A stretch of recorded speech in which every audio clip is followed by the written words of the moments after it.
संत कभी बोलते नहीं, लेकिन जिस दिन बोलना शुरू कर देते फिर सबको सुनना ही पड़ता है और सुनना ही पड़ता है। और ऐसे लोगों को ही संत सुनाते हैं। बोले राजन, तुम किसका दंड करोगे? मेरे शरीर की बात करते हो? अरे तुम भी मिट्टी हो, ये भी मिट्टी है, पालकी भी मिट्टी है, तुम किसका दंड बनाओगे? शरीर चलने वालों के लिए है, भूमि चलने वालों के लिए है। दंड, तुम जिस चीज को दंड देने की बात करते हो तुम उनको दंड नहीं दे सकते हो। यानी आत्मा को कोई दंड नहीं पहुंचा सकता है, कष्ट नहीं पहुंचा सकता है। जब सुने तो मोटे मोटे जड़ों दिखाई पड़ा है। तत्काल पालकी से नीचे कूद गया राजा रोगन और चरण में झुक करके वंदन किया, प्रभु मैं किसी से नहीं डरता, देवता से, न ब्रह्मा, रुद्र, इंद्र, किसी से नहीं डरता। मैं डरता हूं तो केवल एक ब्राह्मण से। देवता लोग अगर रुष्ट हो जाएं तो कुछ देर के लिए धन संपत्ति नष्ट होते हैं, लेकिन अगर ब्राह्मण रुष्ट हो जाए तो जड़ मूल समेत व्यक्ति नष्ट हो जाता है। इसलिए बार बार सबसे निवेदन है, ब्राह्मण से बचने का प्रयास करो, भले ही लाख उसमें अवगुण क्यों ना हो। क्या मतलब? नजरअंदाज करते हुए निकलते चलना है। भगवान ब्रह्मण्य देव हैं, इसलिए शिक्षा है। अब चरण में गिर करके बोले, प्रभु कुछ सुनाए। बोले क्या सुनाए? तब दृष्टांत प्रश्न करना शुरू किए। बताए, ध्यान देंगे, वेदांत का सूत्र है। महाराज सबसे नीचे बर्तन है या मिट्टी है, मिट्टी के ऊपर लकड़ी है, लकड़ी में आग है, आग में बटलोई है, बटलोई में जल है, जल में चावल देते हैं। तो सबसे पहले आग बर्तन को गर्म करके उनके अंदर जो भी है चावल है वह सिद्ध होता है कि नहीं? उसी प्रकार ये पंचभौतिक हमारा शरीर है और इसी शरीर के भीतर आत्मा के रूप में, जीव के रूप में भगवान है। क्या उसे कष्ट नहीं होगा? तब सुनकर के बहुत हंसे। राजा के वचन को सुन करके जड़भरत जी बोले, राजन तुम तो हो बड़े मूर्ख, लेकिन पंडितों की सभा में बैठ करके पंडित मानने लगे हो। अरे उसमें चावल तुम देते हो तब तो सिद्ध होता है, पत्थर डाल के देखो सिद्ध होगा। उसी प्रकार तुम जिस आत्मा के बारे में कह रहे हो उस आत्मा को तुमने कभी देखा है? वह आत्मा कैसा है? वह आकाशवत है। कोई कहे कि मैं आकाश को पकड़ लिया हूं, नहीं पकड़ सकता। और उसी प्रकार तुम जो यह मान रहे हो कि मैं ही हूँ सर्वस्व, यह मानना छोड़ दो, अहंकार छोड़ो। बहुत सुंदर ढंग से समझाए हैं बाबाजी का उदाहरण देकर के कि कैसे कैसे जीव जंगल में जाता है, भटक जाता है, पुनः कोई व्यापारी निकालता है। उसी प्रकार यह संसार एक जंगल ही है। जीव फंस जाता है लेकिन व्यापारी के रूप में और कोई नहीं, कोई संत सदगुरु सज्जन मिल जाते हैं और ऐसे जीव को निकाल देते हैं। और इसके लिए तुम्हें क्या चाहिए? यह जो मेरापन है छोड़ दो। तुम कौन हो जानते हो? बोले कि मैं यहाँ का राजा हूँ। बोले मैं कौन हूँ तुम्हें पता है? बोले कि नहीं महाराज पता नहीं है। बोले तुम किस देश में रहते हो? बोले भारत देश में। बोले कि वह देश जो है मेरे ही नाम पर पड़ा है, जानते हो?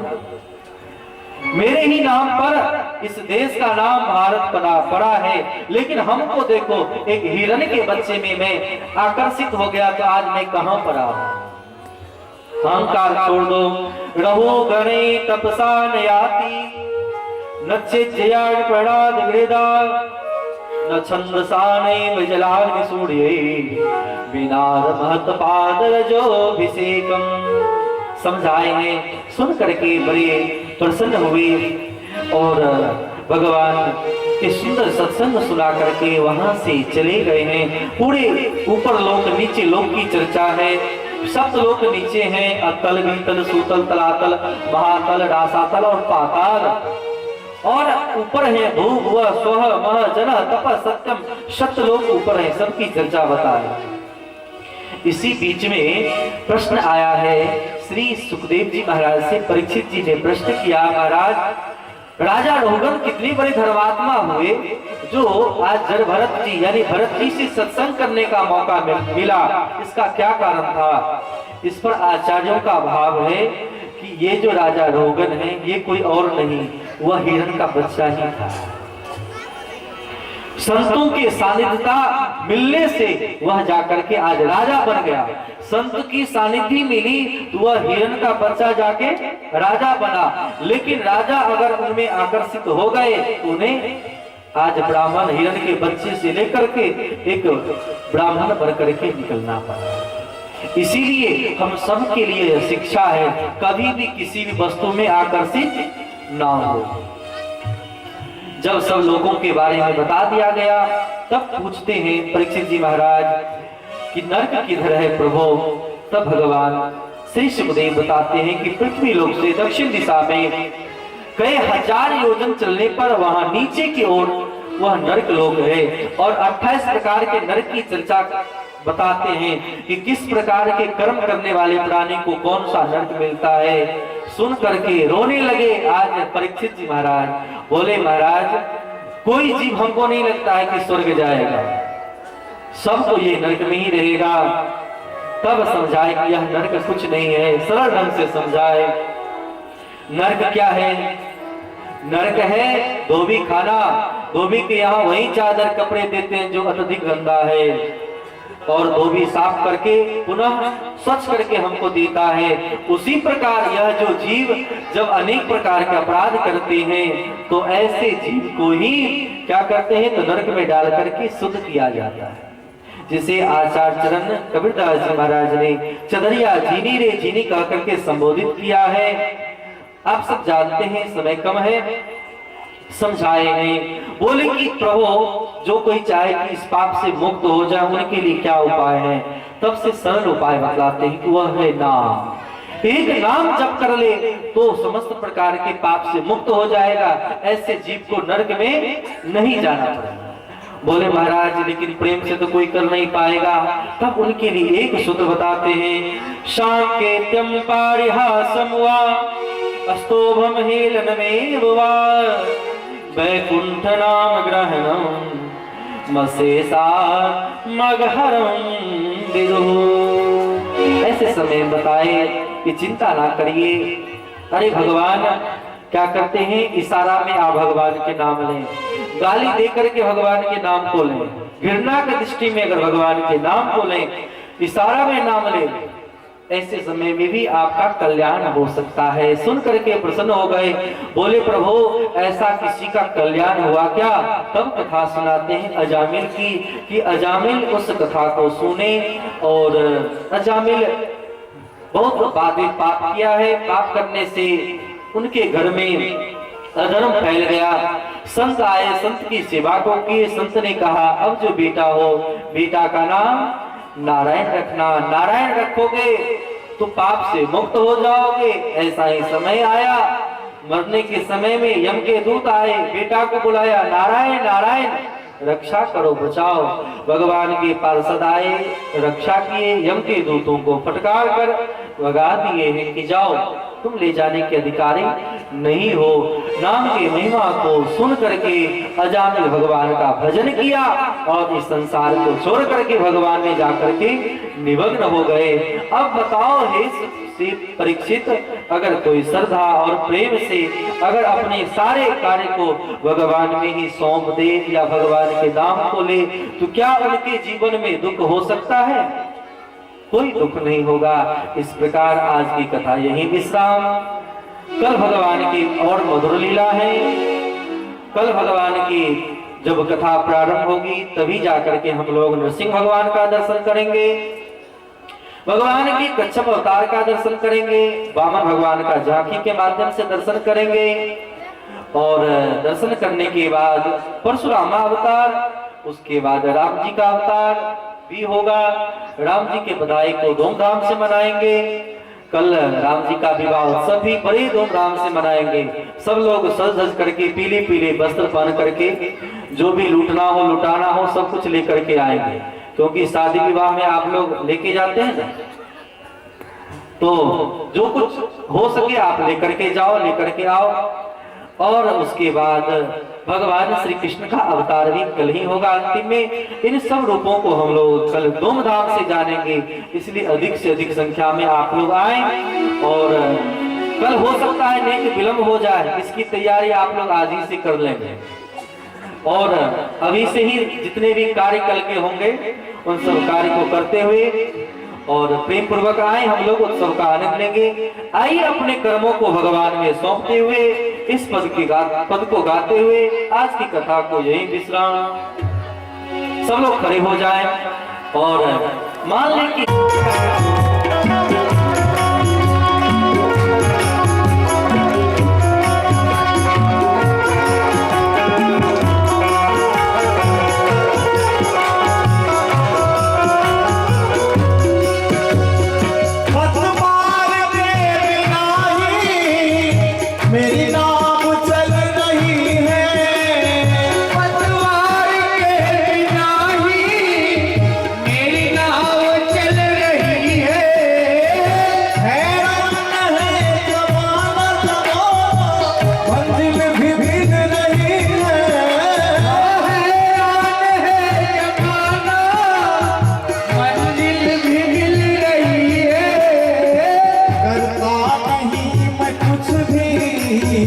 करता नहीं मैं कुछ भी, सब काम हो रहा है मेरा बाप की दया से, सब काम हो रहा है सब बाप की कृपा से, सब काम हो रहा है।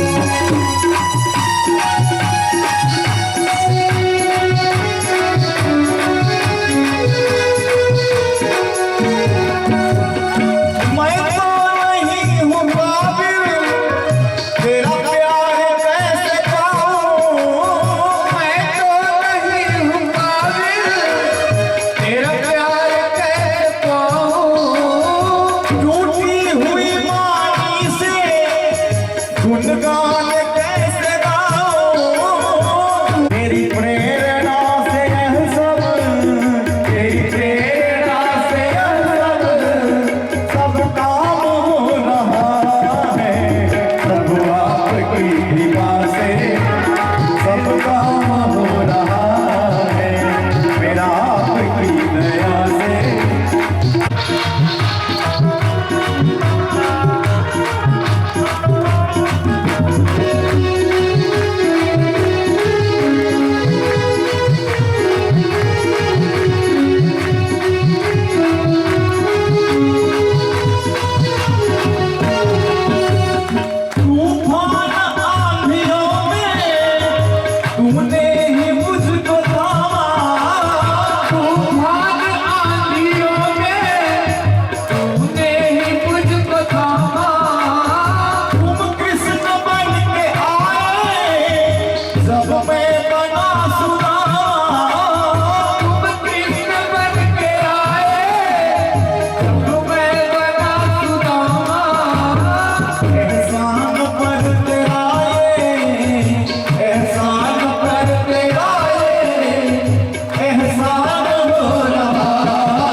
सब